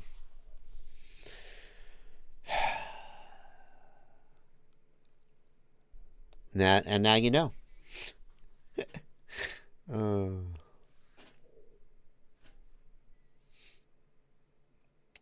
Yeah, Ghost Branch FPV.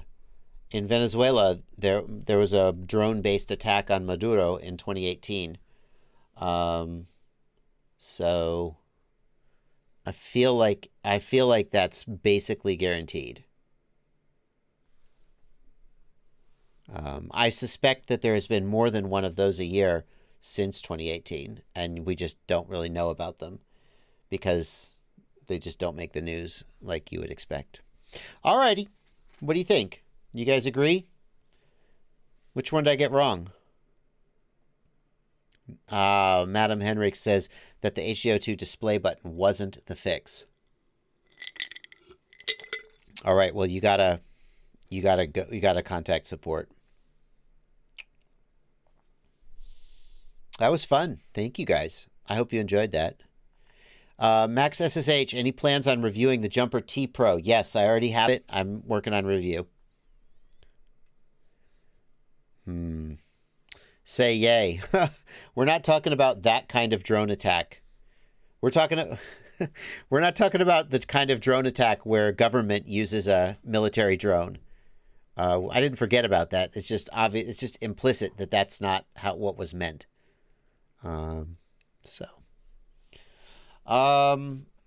Yeah.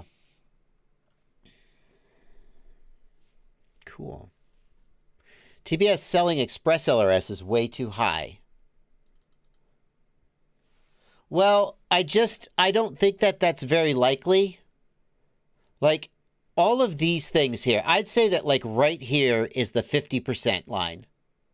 Okay? I feel like these things are more than half likely to happen.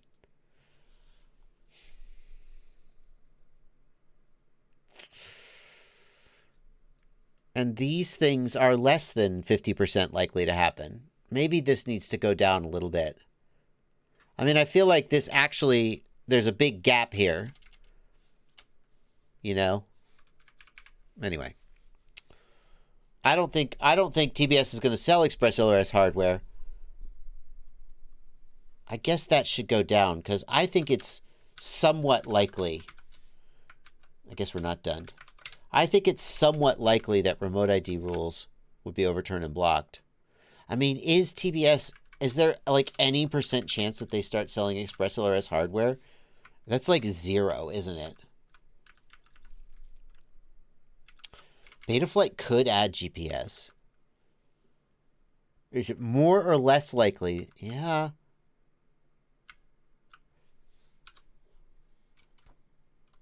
Okay, there. If it was HD 0, that'd be different. Anyway. All right. That's my final answer. Yeah, Metal Dirtskin is right. A TBS isn't going to sell hardware that they don't control. That doesn't seem likely. Have they ever done that before? Should we move the chip shortage up then? I mean, in theory, the chip shortage could end. But is there like a 0% chance of TBS selling ExpressLRS hardware?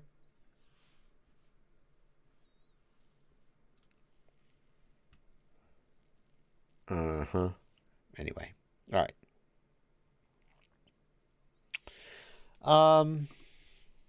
That was fun. Thank you, guys.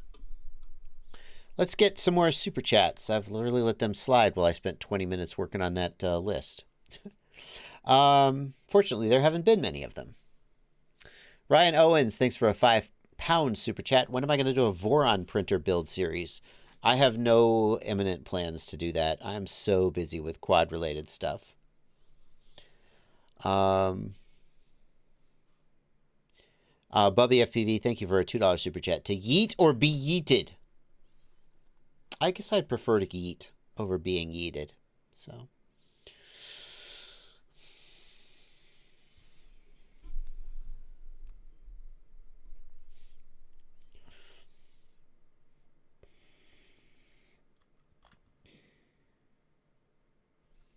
All right.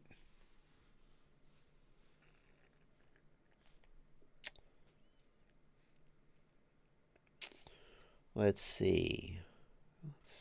More questions. I'm scrolling for questions.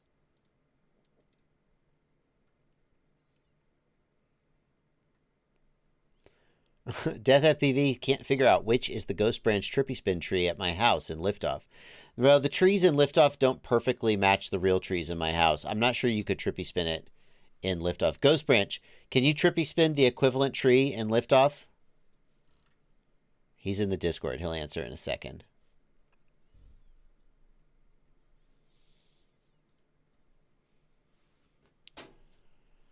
I'm gonna post this over on Facebook. You guys can sling it back in my face at the end of the year and see which ones came true.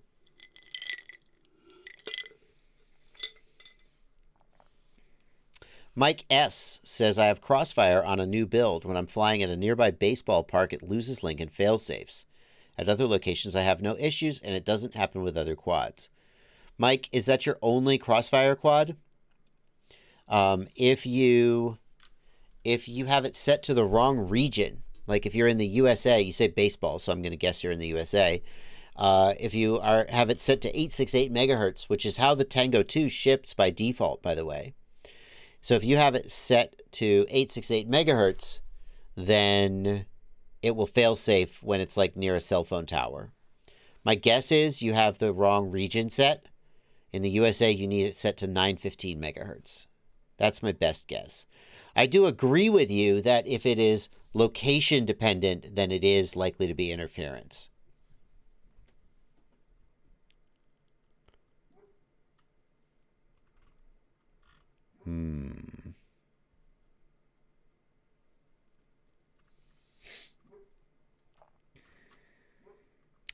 Maximus Chapman wants to know if I have conformal coded most of my quads. I have not conformal coded hardly any of my quads. I just don't fly when it's wet out, or I take my chances. I'm too lazy. Like when I would do race wire, I would definitely conformal code the race wire because it's out there on the arm.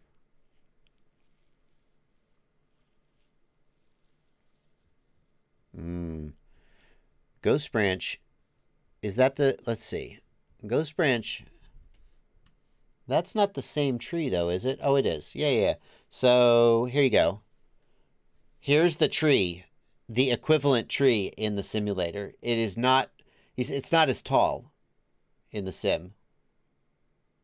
And yet, Ghost Branch is trippy spinning the shit out of it. Dive down.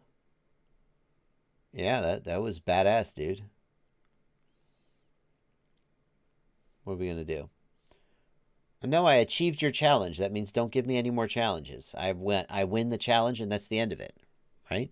Isn't that how it works? What's he going to do now?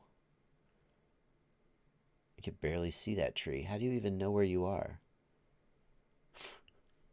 That's the tree, though. But it doesn't... It's not the same. They couldn't model the trees, like, branch by branch.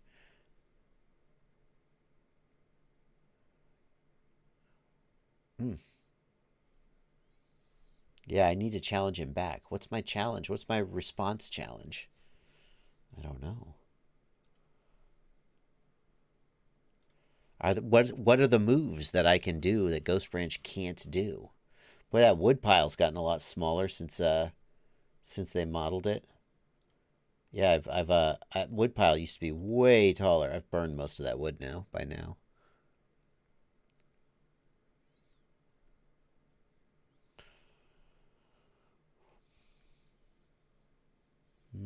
I miss that wood pile. Yeah, I thought I would try this method of... Oh, here it is. Here's the challenge. Shut up. Ghost Branch. Stop it. Stop it, Ghost Branch. First of all, I can't do that because those trees aren't like that in real life. And also, shut up. That's stupid.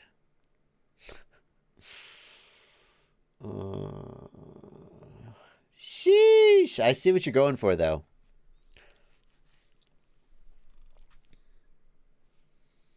He's going for the 8. We got to show him get it, right? How much longer is this video? It's like 2 minutes longer. Come on, Ghost Branch. What's the timestamp where you actually get it? Nope, not that one.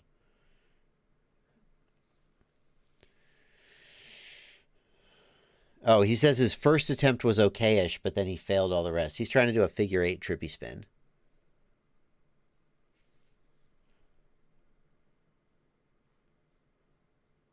Yeah. Crazy. Crazy. We'll see about that. I'm going to keep working the regular trippy spins in the meantime.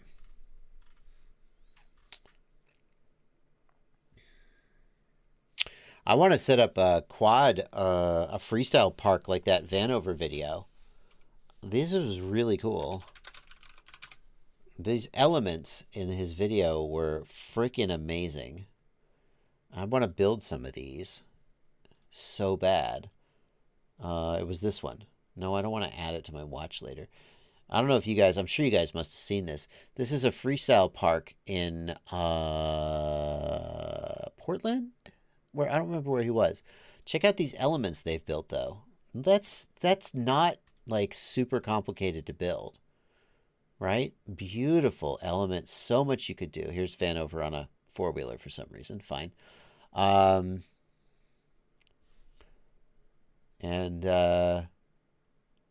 they've got all these elements in the trees, and it's so tempting to be able to build these.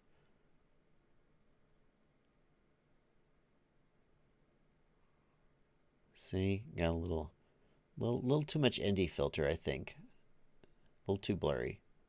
A little hard to see what he's doing, unfortunately. But okay, yeah, nice. Hang on, I'm talking about the elements, though, Alex. Can I see him? Tap. I don't want to skip ahead because then I'll miss it. So here's one.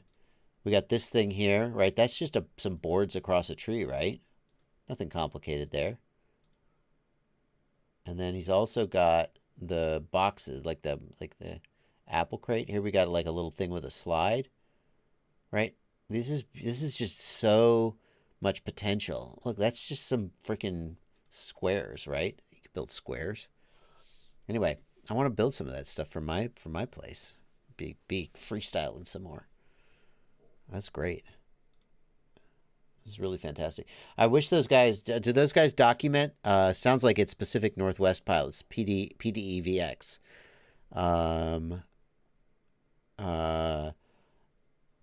Do those guys publish any like dimensions or, you know, anything? I mean, I just make something up, but it's always nice to know what's worked for somebody else. So it'd be interesting to learn more about how those were built and what lessons they learned from building them.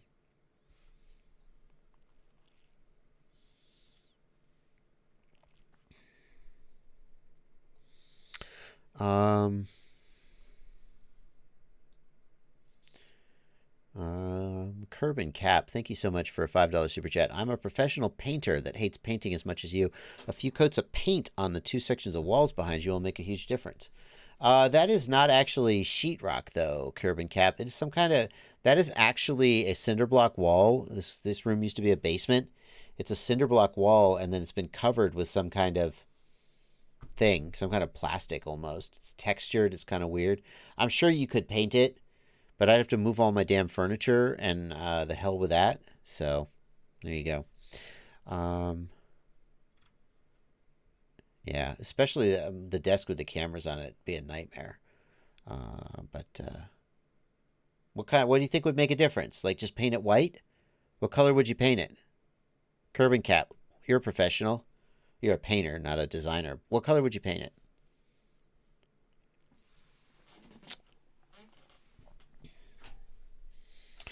I mean, sorry, Mike Bergman. It used to be a garage. Now it's a basement. It used to be an unfinished basement and garage.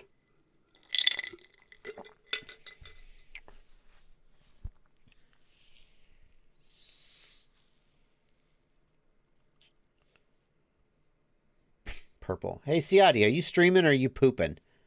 Siadi said he wasn't streaming because he was too busy pooping. I don't even know if that's a euphemism or what. I can't paint everything purple. I can't paint everything purple. He's not streaming. He's pooping. Okay. Got it.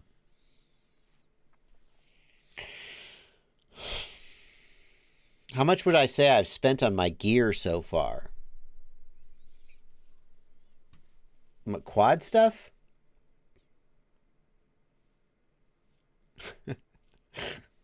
You mean business expenses?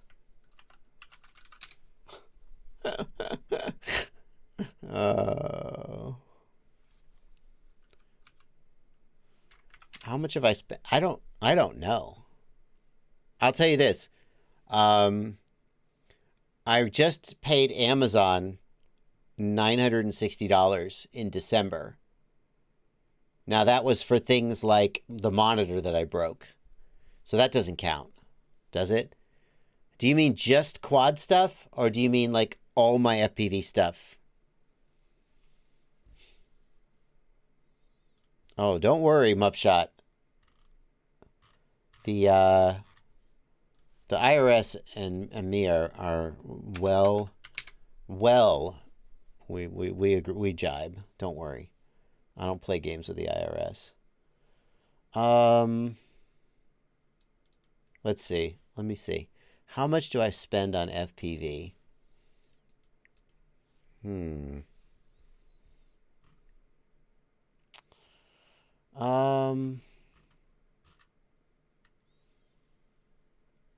November,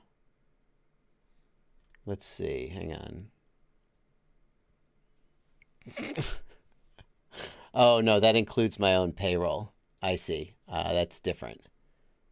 I was like, I know I didn't spend that much on quads.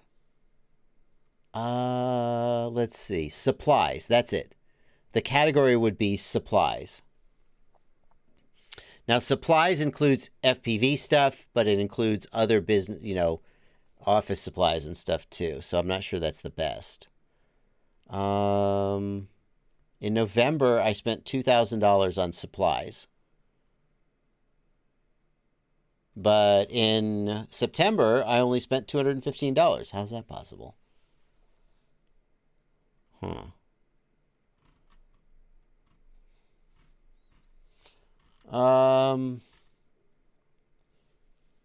Yeah.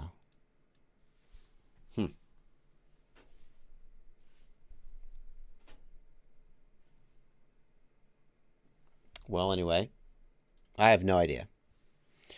Mike Bergman, I am a S Corp. I'm not a sole proprietor. So I pay myself, I'm not sure how that works. I pay myself a nominal paycheck. And then if that's not enough money, I just give myself distributions for as much money as I want. And somehow I still get to spend however much I want to spend, but it's better for my taxes. This is why I have an accountant. I don't really understand these things. Demenis, it's not $2K every month, but it's a business. It includes all the things I use to make my videos. It's not just FPV stuff, so it doesn't really count. If I really wanted to, no, I would separate pure FPV stuff from stuff like cameras and computer supplies and so forth. But I don't do that because I don't really care. Sync happens. I use mostly GoPros in the field, but I also have a Lumix G9.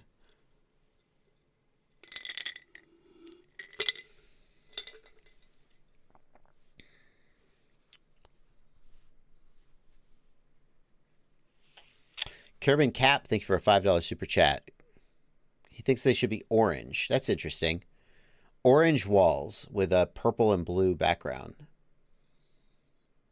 The other thing is it would cast a color cast on things. I don't know. Orange. It's interesting. Do you think remote ID will kill the hobby for the most part? Says Rick James. Nope. The hobby will continue to change and evolve, but people will still be out there flying, I guarantee. Are any of the sims good on Xbox? Has anybody figured out how to use a real transmitter as a controller? Is this a dumb question? There are no dumb questions. Isn't that what they say? There are no dumb questions. There are only dumb people. No, wait.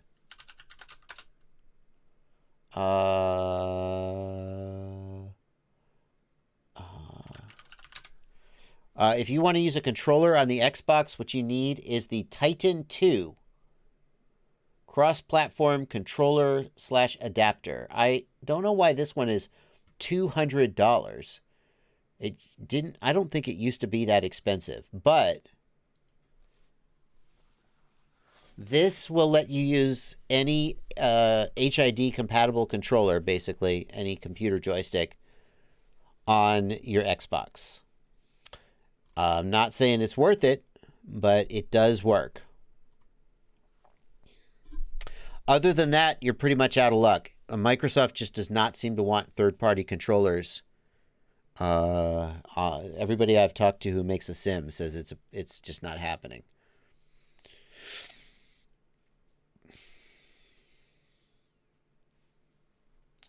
That is the best solution, though, if you desperately want to use a RC controller on the Xbox.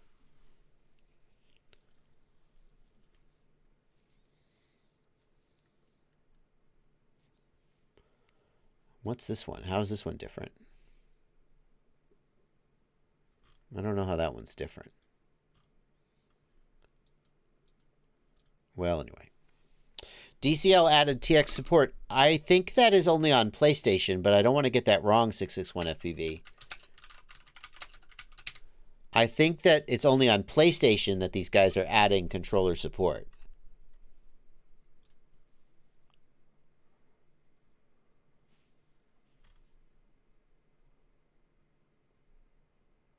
I don't know where I'm going to find that information. Not optimized for game controllers. It's almost, no, that's wrong. Actual transmitter. I don't know. Ghost Branch says only on PlayStation. So, did they add it on the news?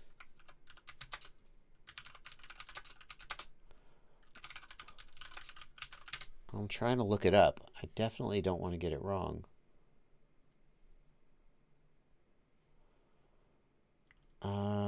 What about if we go to the news?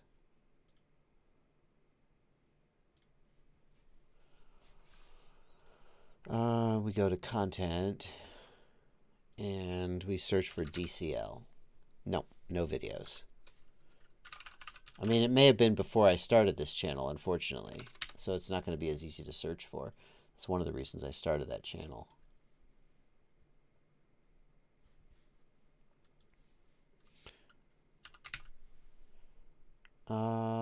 No, I'm not finding any results for that. So, yeah, I agree with Ratatat RC Flyer. Just use more accent lights to change the colors of the back wall, as opposed to repainting. That's my plan. Chris, so Danzilla the Terrible, thank you for $5 Canadian. On Xbox, I don't think any of the Sims, and I apologize if I'm wrong, I don't think any of the Sims have controller support on Xbox, at which point it's very difficult for someone who's used to an RC controller to actually have a good time flying them. Now, like Liftoff has things they do to change, they have like assists that makes the quad easier to fly with a controller. But if you're used to flying a quad with a controller, I think that's going to like not be that fun for you. You're going to have to be like, well, I'm just playing a video game, you know? So Xbox and Sims are not a good combination right now. Christian Arias, thank you for 50 Mexican pesos. Can you recommend motors for the Impulse RC Apex 3-inch Micro Cinewhoop? I strongly recommend the FPV Cycle 16mm motors for a 3-inch Cinewhoop. Am I on? Is that a good recommendation, guys? I would go Ciati. What do you think? If they make grids for my key lights, that'll keep them from spilling onto the back wall. Grids for my key lights? Oh, you mean those Neewer lights? No, they don't make grids for those. I don't think so.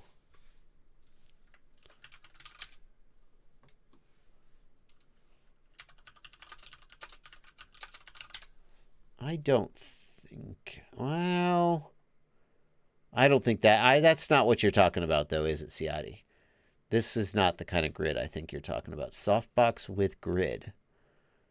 Does that actually work? Does this style of grid actually work? I'm skeptical.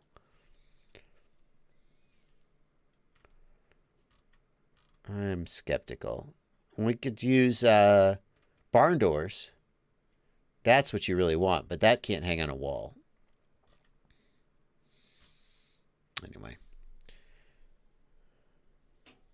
I'm going to 3D print a grid. Super Deluxe says that works. Interesting.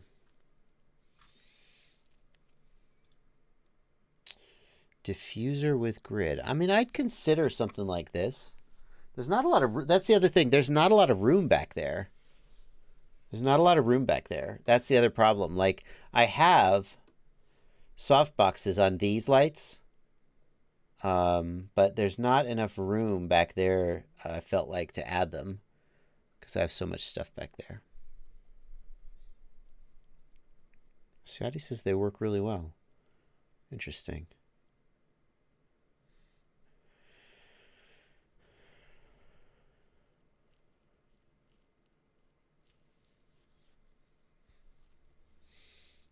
Three-inch. Good point. Christian Arias, going back to the question about motors for an Apex Micro Cinewhoop. For a Cinewhoop, the FPV Cycle 23mm short is a better choice. 16mm, I was picturing an Apex 3-inch, not the Cinewhoop one. The FPV Cycle 23mm short. Thank you, Metal Dirt Skin, in the Discord for catching that. That's a better recommendation. I agree.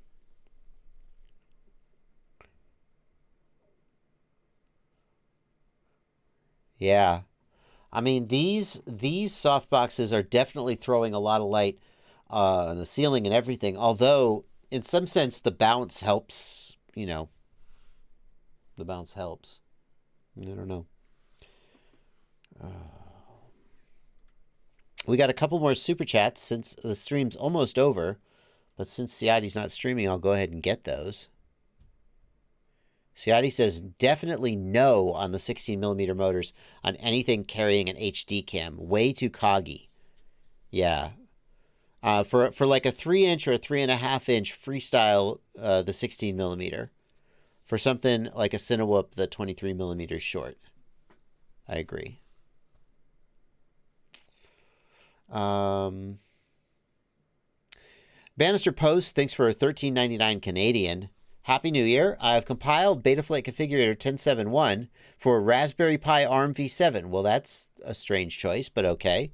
And it launches, but it won't detect the USB serial input, so I can access my quad. Any ideas? No. Nope. I don't have the first idea. Bannister Post, I thank you most generously for your donation. I don't know what gave you the idea I would know the answer to that question, though. I have no idea. You said, I've compiled Betaflight Configurator, and I thought, oh, yeah, that's doable. And then you said you compiled it for Raspberry Pi ARM v7, and I was like, I don't even know what might go wrong there. Doghouse FPV says there are serial port permissions on the Raspberry Pi. See? The Discord's going to save me.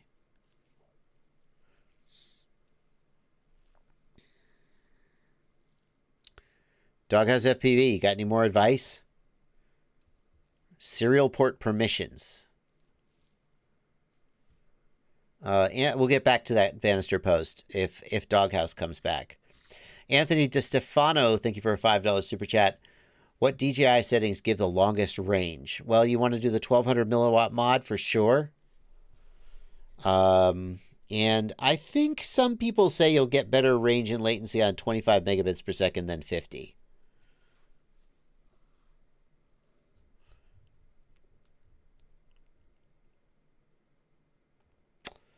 On the Raspberry Pi, check serial port permissions and make sure the kernel has support for the serial chipset used by the flight controllers. You guys are awesome. I really appreciate you helping him out. Doghouse FPV says, Chmod AGO plus /dev/TTY ACM0. I understood some of those words. I know what Chmod does.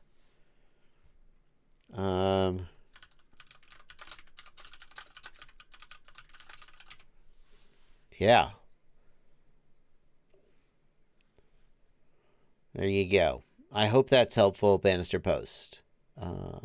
Alrighty, guys. We are going to wrap up for the night. Remember, the ceiling of tacos is higher than the ceiling of pizzas. But crappy tacos, I'll take crappy pizza over crappy tacos any day of the week. I'll die with that. I'll take Ghost over Tracer. Crossfire, not interested. And ExpressLRS, I see you. And, in case you were wondering, damn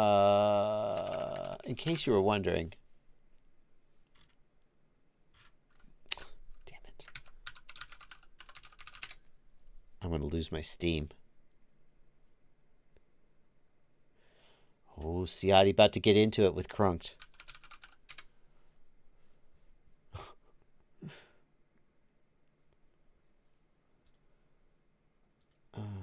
Nope.